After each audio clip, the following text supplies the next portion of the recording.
Dependent alliance है। लेकिन आज जो नीतीश कुमार थे वो एक अलग अंदाज में नजर आए। पहले तो उन्होंने जो उनका भाषण रहा वो सोशल मीडिया पर ट्रेंड कर रहा है, लोग सुन रहे हैं बार बार, और वो ये कह रहे हैं हम तो चाह रहे थे आज ही शपथ ले लें, इन्होंने कहा ये रविवार को लेंगे। तो ये जो एक तस्वीर है ये बहुत से जो विरोधी हैं उन्हें पसंद नहीं आ रही होगी।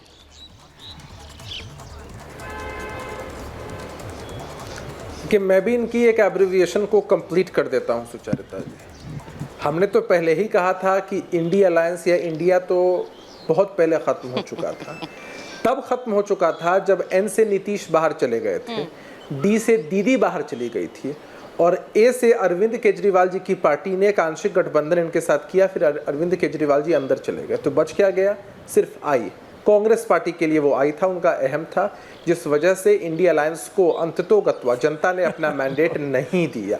तो ये सच्चाई रही है इंडिया अलायंस की जो मैंने आपको बताई। दूसरी बात, नीतीश कुमार जी ने अगर कहा कि आज ही शपथ ग्रहण समारोह हो जाता तो इसमें आपत्ति और दिक्कत कहाँ है?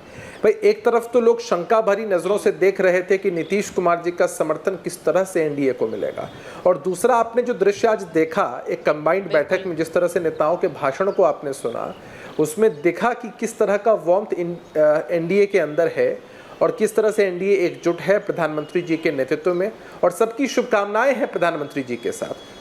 सबका सहयोग और समर्थन प्राप्त है प्रधानमंत्री जी को, बेहतर काम किया है, आगे भी बेहतर काम करेंगे। तो इन बातों से जानती है ना जलन होती है, इन्हें सामने से दिखता है। ये सोच रहे थे कि सचमुच मुंह खोलकर खड़े रहो, शायद अंगूर टपकेगा, शायद इनके मुंह में गिर जाएगा, शायद मिठास आ जाएगी, लेकिन मिठास नहीं खटास आई इनके हिस्से, चूंकि इन्हें सत्ता में आने का मौका नहीं मिलेगा। असल में इन पार्टियों का गठबंधन क्यों हुआ था? नीतियों के आधार पर। अभी क्या देखा आपने कि अरविंद केजरीवाल जी की पार्टी आम आदमी पार्टी की तरफ से घोषणा कर दी गई ना कि भाई हम सिर्फ लोकसभा चुनाव तक साथ हैं, विधानसभा का चुनाव हम अकेले लड़ेंगे। और किस तरह की शब्दावली भाषा का इस्तेमाल लगातार टीएमसी के नेताओं के द्वारा की जा रही है कांग्रेस के लिए, सब बताने के लिए काफ़ी है सुचारिता जी कि इनके अंदर कोई समन्वय नहीं है, और हमारे अंदर के समन्वय को देखकर इनको जलन होती है। नीतीश कुमार जी की तरफ ये लोग उम्मीद भरी नज़रों से देखते रहते हैं कि शायद आ जाएं, शायद समर्थन दे दें, लेकिन बड़ी देर हो चुकी है। और नीतीश जी नहीं होते तो इस इंडिया अलायंस की नींव नहीं होती। नीतीश जी बाहर गए, वो ईंट बाहर गई और इंडिया अलायंस पूरी तरीके से ध्वस्त हो गया। इंडिया अलायंस ने, सो कॉल्ड इंडिया अलायंस को जितनी सीटें मिली हैं, बहुत जगह तो एक दूसरे के विरोध, एक दूसरे के खिलाफ लड़ रहे थे। भाई बंगाल में क्या हुआ? ममता जी लेफ्ट पार्टियां और कांग्रेस पार्टी के खिलाफ लड़ रही थी चुनाव, तब जाकर उन्हें सीटें मिली हैं। तो भाई ये कौन सा अलायंस होता है कि एक दूसरे के खिलाफ लड़ेंगे फिर जाकर शामिल हो जाएंगे? तो ऐसे नाटकीय अलायंस को जनता कभी स्वीकार नहीं करती है, कबूल नहीं करती है, एक्सेप्ट नहीं करती है, और करेगी भी नहीं। ये लोग कितने भी खुशफहमी में रहें, आज इनके अंदर का एक ना सत्ता विलाप हमको देखने को मिल रहा है कि इन्हें सत्ता में आने का मौका नहीं मिला है। ये सत्ता से काफी दूर छूट गए हैं, इनकी उम्मीदें पूरी नहीं हुई। अच्छा नहीं, मैं एक देखिए दो मुद्दों पर मैं एक एक करके बात करूंगी। जो बयान, दो मुद्दों पर जरा एक एक करके बात करती हूँ।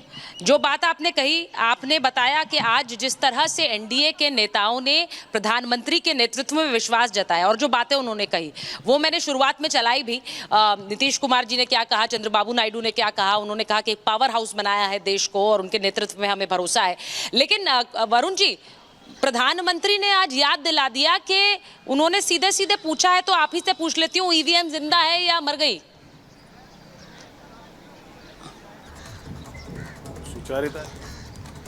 और तस्वीर आपको दिखा रही हूँ। प्रधानमंत्री नरेंद्र मोदी राष्ट्रपति से मुलाकात कर रहे हैं।